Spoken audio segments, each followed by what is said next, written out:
are conducted supervised by our Dr. Razum Rawi, which is knowledge, attitude, and practice study toward COVID-19 among UAE residents. Extraordinary and strict preventive and precautionary steps have been taken by the United Arab Emirates against COVID-19. Public commitment to prevention steps is affected by their viewpoint of COVID-19 and their behavior towards it, aiming to assess the knowledge, attitudes, and the practices of the population of the Emirati public toward COVID-19 during the pandemic. This cross-sectional study was carried out among the citizens of the Arab Emirates. Samples were recorded online via a self-reported questionnaire using Google Forms.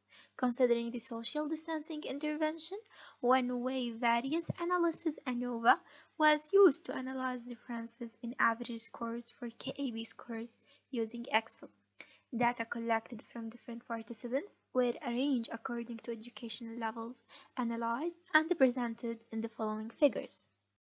The knowledge section, for instance, the high rate of correct responses to knowledge-related questions among participants was not unusual in our sample. We can see clearly in the graph, and we conclude that as education level increases, knowledge of COVID-19 as well increases. Even though there are some wrong answers, they merely account for almost 10% of the total input. The same can be implied in the neutral choices, indicating that the public had gained more knowledge on the way of a transmission and symptoms from different sources like media platforms. For attitude section, the majority of participants showed a positive attitude toward COVID-19 future, as approximately 68% of inputs were positive and believed that the outbreak will be controlled eventually, while only 12% of the participants chose to be on the negative side. Is explained because of the little information we know about the novel virus. The remaining 20% of the inputs decided to be neutral in their perspective of the current situation.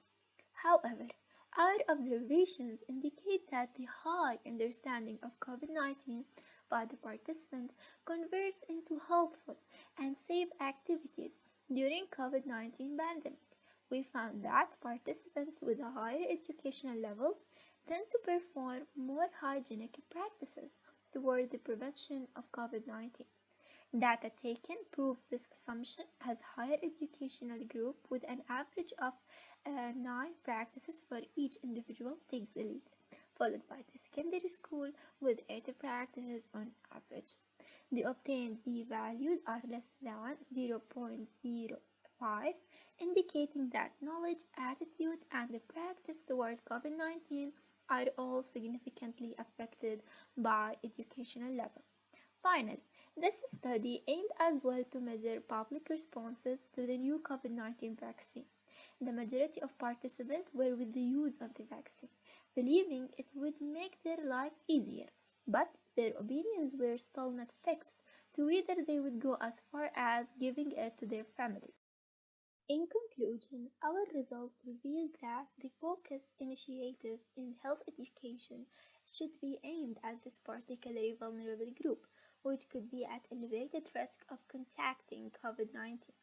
All the study results obtained would be useful for policymakers to choose which community group to target and which category to focus on.